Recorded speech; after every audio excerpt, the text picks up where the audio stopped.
Hello everyone and welcome to the West Victorian PHN Project Echo Hub. So this series is about intellectual disability information and education and is part of the SPIDAH Echo network. So today's Tuesday the 16th of August 2022 and this is the third session of our second series, and we've called this session the first 2000 days of life. So I'd like to begin by acknowledging the traditional owners and custodians of the lands and waterways from which we're all zooming in from today. We recognise their diversity, resilience, and the ongoing place that the First Peoples hold in our communities. We pay our respects to the elders, both past, present, and commit to working together in the spirit of mutual understanding, respect, and reconciliation. We support self-determination of First Nations peoples and organisations, and will work together for closing the gap. So my name is Dr. Robert Ward, and I'm a full-time GP for the last 28 years in Geelong. And I'm GP facilitator for these echo sessions on intellectual disability. I'm also the father of a 25-year-old lad with significant intellectual disability who accesses services and will be always dependent on others throughout his lifetime. Intellectual disability affects 450,000 Australians and is recognised that they have poorer health outcomes than the general population. These echo sessions are designed to generate conversations and ideas about how we can employ in our practices to achieve better health results for this population and assist them to access better health care. They are organised by the West Vic PHN SPIDAH project team, which was set up in response to the federal government's national roadmap for improving the health of people with intellectual disability report, which was launched last year. These meetings are held fortnightly, and this is our 6th session to date. So far we've discussed diagnostic pathways, communication, consent and decision-making, reasonable adjustments, and the last session we discussed the important concept of annual health assessments and the CHAP tool. And each fortnight we've been joined by experts in their field, and today we have the opportunity to explore the important developmental time, the first 2000 days of life. So with these Zoom sessions, our number one aim is to build a community of practice. So the best way to do this is if we can see you and hear you. I'd just like to remind everyone of some privacy issues, not to use, if we're discussing cases, we obviously won't identify the patient. The session today will be, there's a didactic presentation, and that's going to be recorded and links put onto the website for you to access if you need to later on. And we'll go around the room and just introduce ourselves and to see who's around. So today, for our didactic presentation, we're joined once again by Catherine Marraffa, who's the Deputy Director of Neurodevelopmental and Disability at the Royal Children's Hospital. Catherine, can you just give us a wave and let us know who you are? Welcome again. Thank you. Thank you for your contribution. And we've also got our panel members today. As always, Tracy joins us, and Jane's had a fantastic contribution to these programs, and she's a GP and the former director of the Centre for Developmental Disability Health at Monash Health. So welcome again, Jane. We've got some newcomers today. I'd like to welcome Bernie Jenner to the program. Are you there, Bernie? I think Bernie's on mute and his camera's off there. Good morning, Bernie. Bernie's a paediatrician. Oh, g'day, Bernie. Good morning, everybody. Sorry, but I get my coffee to wake me up. Bernie's a paediatrician in Geelong here with us. He's had 45 years experience specialising in neurodevelopmental and behavioural paediatrics. And he's the founder of 2 organisations in the Barwon region, the Hope Bereavement Care and the Gateway Support Services. And he's also clinical director of Barwon Health Paediatrics and a mad cat supporter. So you'd be happy at this time, Bernie? Yes, been keep the lid on it, but very, very pleased. Yes. Welcome again. Another newcomer for our panel today, Dr. Billy Garvey. I don't know if you're there, Billy. Haven't seen your name pop up yet. So I think Billy's meant to join us. Look, Billy's a developmental paediatrician at the Royal Children's, who's studying models to support children's emotional and behavioural development in primary schools and exploring how social media can be used to support parenting. And he's also the co-founder of the Pop Culture Parenting podcast, which aims to support child development and well-being in a meaningful, fun and realistic way that I tuned into the other day. And it's a great little podcast for parents and educators and for health professionals. It's worth having a look at. Our case presentation today is going to be by Nicole Radford. Who's you there, Nicole? Nicole's the project manager for the SPIDAH project run by the Westvic PHN, so she can be presenting our case today.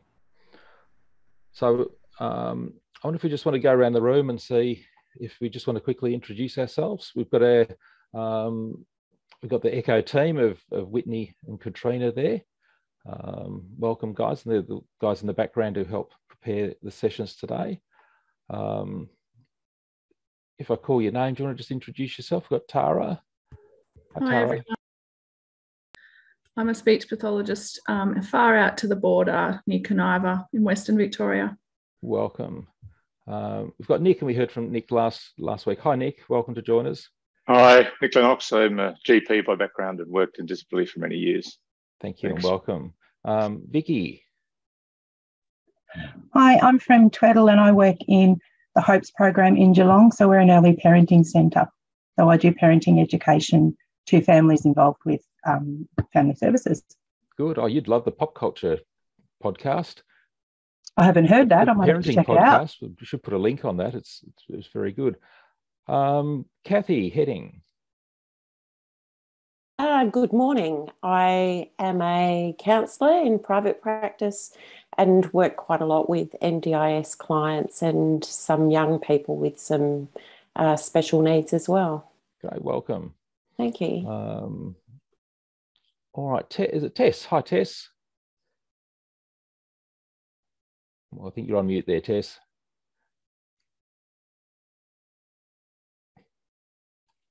Hi, sorry, can't hear. There we go. Oh, there we go. Hi, Tess. Hi, I'm from Tweddle as well. So Vicky and I are both from Tweddle. So we work with parents with children 0 to 4. And we're running a pilot program at the moment for parents with intellectual disabilities. So it's a particular interest of ours. Fantastic and welcome. And we've got Denise. Hi, support coordinator from Northern New South Wales. And there's a few people who haven't got their cameras on here, but is it Kelly Riley? Kelly? Good morning. I'm Kelly from Tweddle Child and Family Health Service, located in the Western region, working with Tess and Vicky in the home parenting and education program, supporting families 0 to 4. Welcome. Thank you. And there's Warren in there. Hi, Warren. Yeah, hi. I work for Uniting, co-located. I work with a senior clinician working with a variety of participants with ranging from substance use, disability, NDIS packages, and all a variety of those things. Thank you.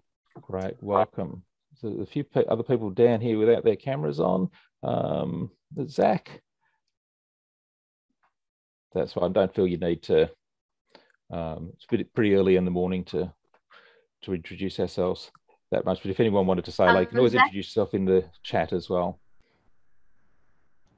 I was just going to add that Zach has popped a message in the chat that he's a senior behaviour support practitioner at GenU, and he's just on his morning commute, so unable to. Brilliant. Well, welcome, Zach. And yeah, if anyone wants to pop anything in the chat, I should mention as we go along, please feel free to ask questions in the chat. The ECHO people will be monitoring that as we go along.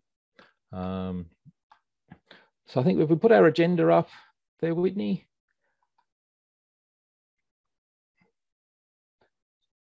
We'll just start. That's the agenda for the day. And we've probably introduced our speakers there. So we're going to have a didactic presentation and then the case presentation, and hopefully that opens up some discussions about the first 2,000 days. So I might just go to the next slide.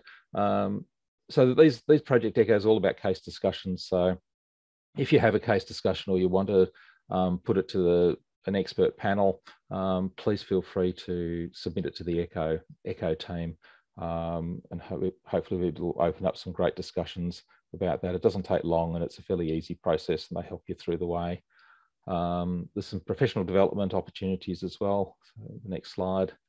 For GPs around the place, if you send an email to the ECHO team there, or the PHN, they can hopefully hook you up to some points. There's a survey, just a pre-session survey, so if people wanted to complete that, that would be really useful. We've got some learning outcomes for the series as a whole. So the series is about intellectual disability, so we'd hope to increase our knowledge about terminology describing intellectual disability, identify some solutions to support primary healthcare professionals to deliver high quality healthcare to people with an intellectual disability as well. Obviously learn about sort of the rights and expectations of the care for people with an intellectual disability, and learn more about reasonable adjustments. So for this session today, we've got the learning outcomes is to develop a sound knowledge of normal developmental milestones in early childhood, understand the role of the GP when parents raise concerns about child development, find an appropriate pathway for getting a child assessed, and have a knowledge of development and screening tools that may be used in practice. So our presentation today is entitled The First 2000 Days, and it's been presented by Catherine Marraffa. Now I had to use a calculator to work out that 2000 days is 5.5 years, which I understand is from conception to the age 5. And it's a really critical time for physical, cognitive, and social and emotional development. And what happens in the first 2000 days has been shown to have a great impact throughout life. Now, as a parent with a child of a significant disability, I certainly remember those first 2000 days. There's probably a few episodes are fairly etched into my mind of the 6-week check where there's no smiles and no eye contact, the not walking, the not talking, the irritable. And the words the paediatrician said are still etched in my head that my son is not as robust as he would expect. And I think he was trying to break the news gently to me. The screaming in the unsettled days, and as a new parent entering this very uncharted and terrifying territory, all trying to hold it together while friends, relatives and colleagues were trying to be supportive with various degrees of comforting words, which often to me felt like they just weren't listening to my concerns. So I'd like to hand over to Catherine today for her experience and insight on how we can all support our patients and the parents and their families through this very important stage and to get the very best outcomes for them. So welcome, Catherine. Thank you so much, Robert. And I think I've actually focused mostly on the first year of life, and I think there's a lot of good information out there about the developmental milestones. I've also kept this bit brief because I think there's a lot more value in discussing the case. And I think last time I talked for far too long. So one of the most important things as health professionals I think is vital is listening, not hearing, but truly listening. Because often what goes on, I think, is we hear, but we're already thinking about what we have to do next and what we're going to say. And for families, I think it's really such a vulnerable time, and kindness and time is not something that is available for many of us, but I think that's we've got to remember that care is more important than making a fancy diagnosis, and that goes for throughout life. So thank you so much for sharing your early experience, Robert. That's very generous of you. And I think I will just go on now and talk about what I love child development. It's the most exciting and wonderful job I have. And I'm always trying to help parents see the joy in their children, because that's really all that's important, connection. And sometimes that's not as easy as we think. So the first, I'm going to focus, thank you, Whitney, what to do when a parent raises a developmental concern. And the first thing to do as I said, is to validate and listen to what they're worried about. The commonest presentation, thanks Whitney, you can move on, is I'm worried because my child can't, they're not walking and they're not talking. And I walked when I was 9 months and my baby's not walking at 15 months. And can't talk is often accompanied by lots of reasons and explanations. And something common I hear is, oh, their older sister talks for them, or they can understand everything, but they're just lazy. Those sorts of things can be presentations. And I think as the GP, the most important thing that you can do first and foremost is to get their hearing and vision properly assessed. And whilst the screening programs in maternal and child health centres are excellent, I think you can still slip through the net. So once a parent has raised a concern, particularly about development, hearing and vision have to be properly assessed, because it's often a long time before you can get into a paediatrician. And that gives the family something to focus on whilst they're waiting. Next slide, thank you. Thanks, Whitney. So what we just said about bilingual and multilingual homes, we know that growing up in a bilingual or a multilingual home is not an explanation for not talking.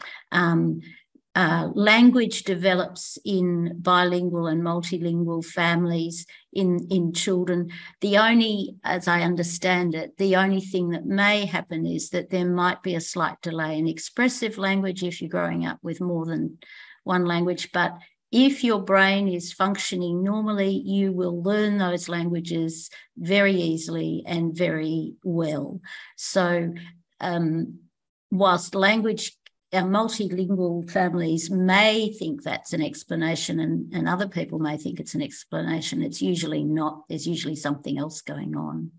And we've already talked about, the classic is he's just a boy, and there's absolutely no doubt about that, sometimes families just say, it's because he's a boy. Well, they should also develop language skills just as any other child should. So I think families have beliefs because it's pretty confronting to think that there might be something more serious going on. Thank you, Whitney. So more than anything, often just observing the parent and child interaction gives you a lot of information. You do need to know about all the background, but not in huge detail, because in general practice, you've got about 10 to 15 minutes maximum. So the things that are probably really important in the first 12 months is to just see whether they're babbling and listen. And these days, because parents record everything on their telephones, you can actually look at the different stages. So if they present at 12 months, you can ask them to show you a video of what the baby was doing at 6 months or 4 months to make sure that they're babbling. Eye contact is really important by 12 months, and pointing is the other factor, that the child by 12 months should not only be pointing to what they want, but they should be pointing to something and then looking at a parent and then pointing back to the object as a way of sharing. And that's a very important social communication type skill. I'm really embarrassed because there are speech pathologists in the room, but I think speech pathologists know very much more than anyone else about communication, and pragmatics is a very important part. So the other things by 12 months is that a child should respond when their name is called. So if a mother, I usually ask, what happens when you walk into a room and call your baby's name when he's sitting on the floor facing away from you? And the reality is by 12 months, they should be turning and looking. and also recognising the name of familiar objects. Peekaboo is an extraordinarily wonderful game, and I had one of the pleasures of working with younger people is that they all go off and have little babies, and one of my junior consultant colleagues yesterday showed me a video of her 6-month-old who has started to play peekaboo with his bib. What he was doing was putting his bib over his face, waiting, and then pulling it down and laughing out loud, and she was responding. And that's a really important communication skill.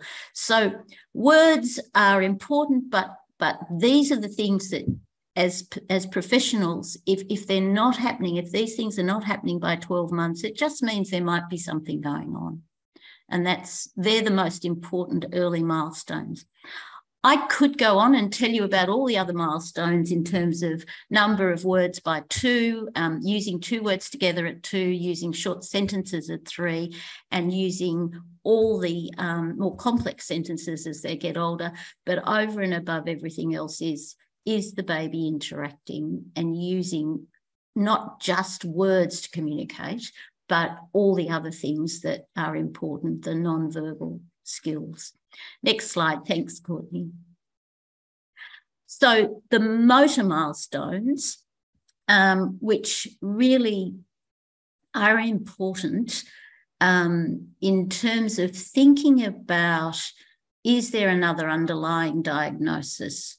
And pulling to sit by 12 weeks, if they still have head lag, that's concerning. So basically you hold the baby's arms and gently pull them up, and their head and trunk should come up with them without any head lag. When they're lying on their tummies, they should by 4 months be able to put their hands out in front of them and hold themselves up and look up. Sitting supported by 6 months, unsupported by about 8, maybe starting to crawl at 8 months. And walking can occur any time from about 12 to 18 months, except in the African populations. It's one of the wonderful things about working in countries where there are lots of different racial groups. Though some of those children walk at 8 months, and that's normal in that population. They're much earlier in general. And I think the other thing is to watch how they walk, because if they bottom shuffle, then I'm much less worried about whether they're walking by 18 months. They often do walk later. And so asking the parent what age they walked can often also be helpful. So next slide, please. And I think for GPs, what's really important is to always arrange formal hearing and vision if you can, before you even get to the paediatrician or while you're waiting. I always say it's important to check the child's immunisation status. That's something you can do, and it's often forgotten by the time kids get to hospitals and subspecialists and paediatricians and all the rest of it. That's probably the most important thing, because we recently did a study looking at the immunisation rates of young people in special schools, and it's pretty horrific. There is no government requirement for children to receive immunisations if they go to a special school. So the rates are pretty low, and I think that's a very important health factor that GPs can contribute to. And I know that people worried in the old days about, well, if there's delay in the development, should we be immunising? It might cause harm, but there is absolutely no contraindication, apart from some very rare situations where the child has regressed in their skills. So that means that they had the skill, but the parents give a very clear history, and you can often, again, verify that now by looking at videos that people have taken. So that might be the only contraindication to continuing routine immunisations. And certainly all children with physical disabilities or with intellectual disabilities should receive flu vaccine and COVID vaccine now. So I think that's basic medical care that sometimes gets lost. And I think there's just one last slide. Do screening tools use, does the GP using a screening tool add anything? There's been a recent study, and I've put the link down below, that's come from Nadia Koshini through the Centre for Community Child Health, that looked at various countries, 5 different countries, including, I think it was Canada, New Zealand, somewhere in maybe Sweden, Australia, and one other.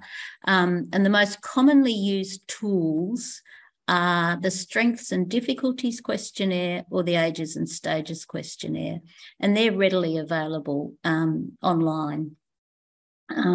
Whether they are used in different ways in different countries, and there used to be a very strict routine of screening tests that had to be done on children at various ages, both here and in the UK.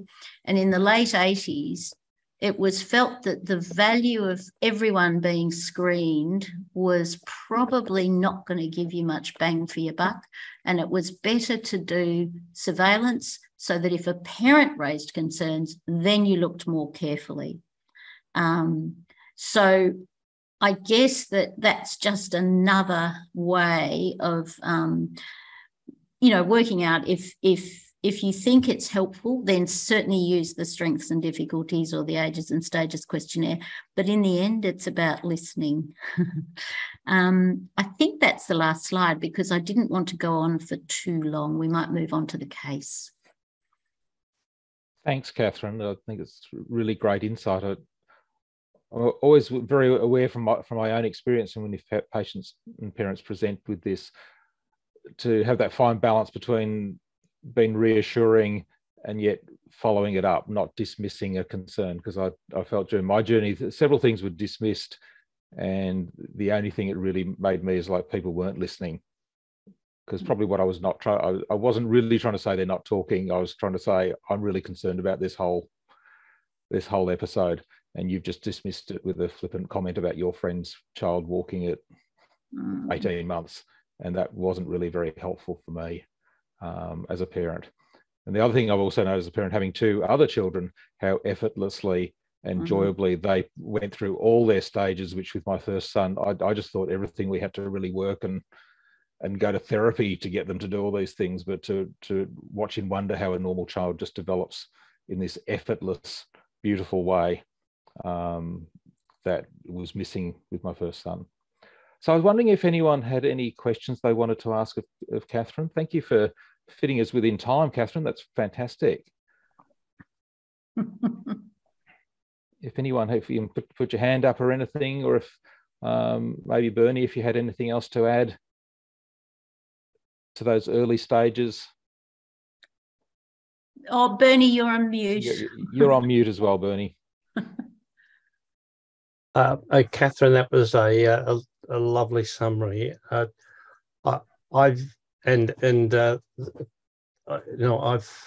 feel the issue of listening is quite an art and quite a skill. Listening and taking it on board, and I guess the other key thing to me is looking at the whole picture as well of in the face-to-face situation, watching the child, watching the interaction with the mother and yourself and other children, trying to look at the broader picture. And I guess the third comment I'd have, and Rob, you've touched on that, is the issue of acknowledging. You used another word for it, Catherine.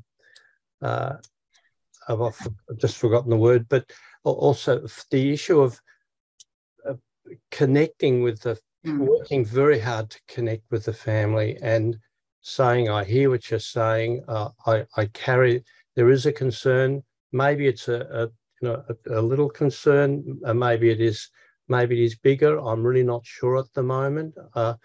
And let's catch up again in a month or 2. I think one way of connecting is both acknowledging and legitimising, that's the word, and making sure you follow up. And that's also, from a medical point of view, really important, but also from the parent's point of view, to know that someone is listening and wants to follow up their concerns. Certainly if the concerns and it's so often in that first year, it can be an isolated milestone that's behind, not necessarily broadly. So it certainly deserves follow-up, any flags that are starting to develop. Yeah. Right. Thanks, Bernie. Nick, you've got your hand up as well. I guess my question as a GP Nick, is that... There we go. My question as a GP is I can see there's changes, but it takes me a long time to get people into a developmental assessment with a paediatrician. When I realise there's things going on, or to hearing of various vision testing, what do I do in the meantime? Nick, absolutely. And look, I think now in some ways it's really complicated, because if you do want to do something, you have to say to the parents, you need to apply to the National Disability Insurance Scheme. I find that abhorrent to be saying that to a parent who is just starting out on the journey. But pretty much that's the only way you can get any support now from early intervention. We don't have the state-based community services that we used to. And if a child has more than one developmental problem, then a community health service with a speech pathologist or an OT or a physio won't take the child. I don't know any children. I have rarely seen a child who's only got one area of their development affected. But they're the rules. And I think it's actually fraught. I suppose so in the meantime... we might get onto the case, yeah. So I think everyone's freezing on me. I'm not sure if you can hear me. Oh, there we go. I think we might move on to the case, because that may bring out some of these things about the initial concerns and the practicalities of getting assessment. Yep. So I might pass on to you, Nicole.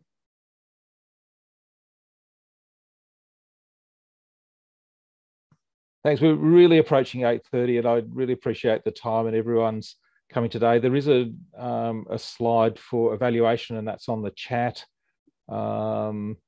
So please, I'd just like to remind you about the health pathways. Maybe some of those things we discussed today will be on the health pathways there for people to access. The Echo series is brought to you by the SPIDAH project team. I'd like to thank them for all their help. I'd like to remind you that in a couple of weeks we have our next session will be about intellectual disability and the transition in healthcare. We're going to be joined by Evelyn Colnane from the Transition Support Services at the Royal Children's, and also by Catherine. So being 8:30, it's sort of time to wrap this up. So I'd like to thank everyone. Oh, there's the evaluation slide. So if we can do that, it's on the chat as well. I'd like to thank everyone for coming and helping us understand more the first 2,000 days, particularly Catherine Marraffa for joining us, and Bernie Jenner and Jane Tracy for their expert opinion, and Nicole from the WVPHN SPIDAH project for the case today. Thank you once again, everyone, for having an interest in people with intellectual disability. It's lovely to meet people who care about this group of people, and I look forward to catching up with you in a fortnight's time. So thank you. Have a good week, everyone. Thank you.